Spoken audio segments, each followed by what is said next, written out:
Corona virus کے خلاف جنگ لمبی بھی ہو سکتی ہے، پھیل بھی سکتی ہے۔ اس سے مقابلہ ایک اکیلی حکومت یا ٹائیگر فورس یا صرف پاک آرمی کے بس کی بات بھی نہیں۔ الخدمت، عیدی، فلاح انسانیت اور اخوت جیسے بڑے ادارے مل کر کام کریں تو بھی ناکافی ہوگا، بلکہ اس کے لیے پوری قوم کو اور بالخصوص نوجوان رضاکاروں کو آگے آنے کی ضرورت ہے۔ اس جنگ کو مربوط طریقے سے لڑنے کی ضرورت ہے۔ ہمارے پاس مساجد اور مساجد کمیٹیوں کی صورت میں صدیوں سے بنے بنائے فلاحی اور غیر سیاسی مراکز موجود ہیں۔ فلاحی سوچ اور جذبہ رکھنے والے زیادہ سے زیادہ لوگ اور متحرک نوجوان ان کمیٹیوں میں شامل ہو کر انہیں مزید فعال اور مؤثر بنا سکتے ہیں۔ تمام اختلافات مٹا کر مسجد کے ادارے اور مسجد کمیٹی کو مضبوط کرنے کی ضرورت ہے۔ یہ ادارہ کتنا مؤثر ہے، اس کی ایک مثال سن لیجئے جس کا ذکر ممتاز سیاستدان جناب انجینئر قمر الاسلام راجہ نے کیا ہے۔ وہ کہتے ہیں کہ کوئی 10-12 سال پرانی بات ہے، لاہور میں چیئرمین پلاننگ اینڈ ڈیولپمنٹ کے دفتر میں سرکاری منصوبوں کے ساتھ ہونے والے حشر نشر پر گفتگو ہو رہی تھی۔ ایسے میں چند برس قبل لگائے جانے والے واٹر فلٹریشن پلانٹس کا ذکر آ گیا۔ متعلقہ سیکرٹری صاحب نے بتایا کہ سوائے ایک ضلع کے باقی تمام اضلاع میں لگائے جانے والے پلانٹس نہ صرف 2 سال کے اندر اندر بند ہو گئے تھے بلکہ کھنڈر بن چکے تھے، اور لوگ ٹونٹیاں تو کیا اینٹیں تک اٹھا کر لے گئے تھے۔ زیادہ تر جگہوں پر قبضہ کر کے دکانیں یا کھوکھے وغیرہ بنا لیے گئے تھے، اور فلٹر پلانٹ کا نام و نشان تک نہیں بچا تھا۔ لیکن صرف ایک ضلع کے پلانٹ تباہ ہونے سے بچ گئے تھے، اور وہ کیسے بچے؟ قمر الاسلام صاحب کے سوال پر چیئرمین پلاننگ اینڈ ڈیولپمنٹ جو بہت نیک نام بیوروکریٹ تھے، انہوں نے بتایا کہ اس ایک ضلع کے ڈپٹی کمشنر وسیم اجمل نے کاریگری یہ کی کہ اس نے تمام پلانٹس دانستہ طور پر مساجد کے ساتھ منسلک کروا دیے تھے، اور انتظام بھی مساجد کمیٹیوں کے سپرد کیا تھا۔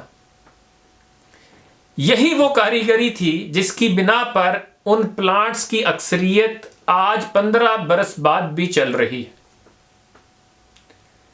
مساجد کمیٹیوں نے نہ صرف یہ کہ بل ہمیشہ ادا کیے اور بجلی نہیں کٹنے دی، بلکہ فلٹرز کی تبدیلی سمیت تمام ضروری آرائش و مرمت کرواتے ہوئے ان پلانٹس کو آج تک چالو رکھا ہے۔ اسی تجربے کی بنا پر قمر الاسلام صاحب نے آج کرونا وائرس کی وبا کے اثرات سے نمٹنے کے لیے مساجد کمیٹیوں کی تجویز دی ہے کہ اپنے اس صدیوں پرانے اثاثے کا فائدہ اٹھائیں۔ مساجد کمیٹیاں اس ملک کی سب سے مؤثر اور بے غرض تنظیمیں ہیں۔ ان مصائب میں سرکار کی نہیں، رضاکار کی ضرورت ہوتی ہے، جن کے پاس جذبہ بھی ہو اور عزم بھی۔ آپ نے کبھی سوچا ہے کہ مسجد کی تعمیر میں سیمنٹ کس نے منگوایا؟ اور مستری مزدوروں سے روز صبح کون کام شروع کرواتا تھا؟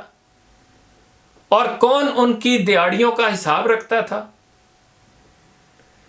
کون فیوز ہونے والے بلب تبدیل کرتا تھا؟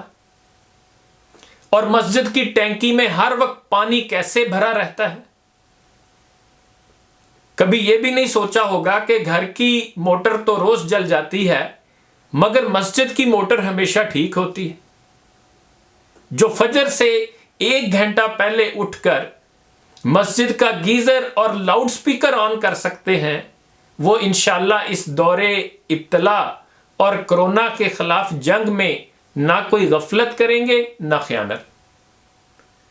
مسجد ہمارا مذہبی ہی نہیں، سماجی مرکز بھی ہے۔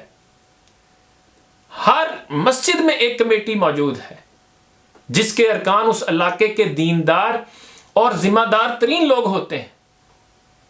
جو مساجد کے لاکھوں کے فنڈز کے امین ہوتے ہیں، مسجد کھولنا، بند کرنا، موٹر چلانا، بتی جلانا، بل جمع کرنا، یہ سب ذمہ داری کے کام ہے جو وہ بطریق احسن ادا کرتے ہیں۔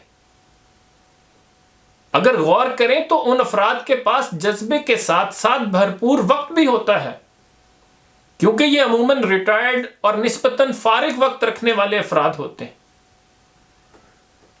مسجد کمیٹی کے ارکان کو بستی کے گھرانوں کے حقیقی حالات کا بھی دوسروں کی نسبت بہتر علم ہوتا ہے۔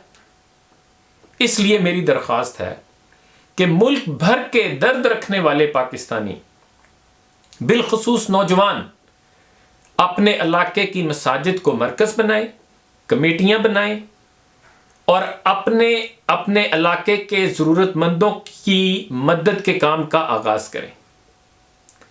ہر وہ شخص جو دوسروں کی مدد کرنا چاہتا ہے، اسے چاہیے کہ وہ نقدی یا راشن مسجد کمیٹی کے حوالے کر دے اور مسجد کمیٹی حقدار افراد کا تعین کر کے انتہائی خاموشی کے ساتھ سامان ضرورت مند گھروں میں پہنچا دے۔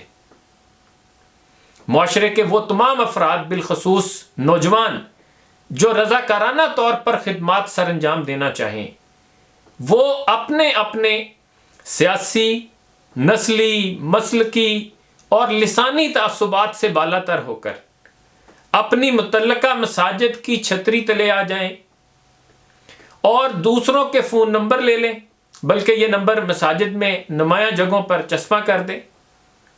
ہر علاقے کے رہائشی فوری طور پر اپنی مسجد کمیٹی کی میٹنگ کریں اور پہلے سے موجود کمیٹی کی سربراہی میں آگے بڑھیں۔ اس طرح کوئی اختلاف یا جھگڑا بھی نہیں پیدا ہوگا۔ شہر کے خوشحال اور امیر علاقے کی مسجد کمیٹی پسماندہ اور غریب علاقوں کی ایک یا زائد مسجدوں کی سرپرستی کرنا شروع کر دے، کیونکہ خوشحال علاقے کی مسجد کی آبادی میں ضرورت بہت کم ہوگی اور غریب علاقے کی مسجد میں ضرورت بہت زیادہ ہوگی۔ اس طرح مساجد کے ذریعے ہی احسار کرنے والوں اور ضرورت مندوں کے درمیان ایک ربط اور توازن پیدا ہو جائے گا۔ ہر مسجد میں سفید چارٹ پیپر آویزاں کیے جائیں جن پر آمد و خرچ کی مکمل تفصیل درج ہو، تاکہ معاملات شفاف رہیں اور اعتماد قائم رہے۔ ہر مسجد سے روز ایک اعلان ہو کہ جو لوگ راشن کی کمی کا شکار ہیں وہ اپنا نام لکھوا جائیں اور تصدیق کے بعد ان کو خاموشی سے چوری چھپے سامان پہنچا دیا جائے۔ اسی طرح یہ مسجد کمیٹیاں آنے والے مشکل دنوں میں خوراک کے ساتھ ساتھ مریضوں کے علاج اور فوت شدگان کے کفن دفن کے معاملے میں بھی اہم کردار ادا کر سکتی ہیں۔ اس لیے تمام اختلافات مٹا کر مسجد کو مضبوط کریں۔ مسجد مضبوط ہو گئی تو اللہ سے تعلق بھی مضبوط ہوگا۔ اللہ سے تعلق مضبوط ہو گیا تو پوری قوم اس آزمائش سے سرخرو ہو کر نکلے گی انشاءاللہ۔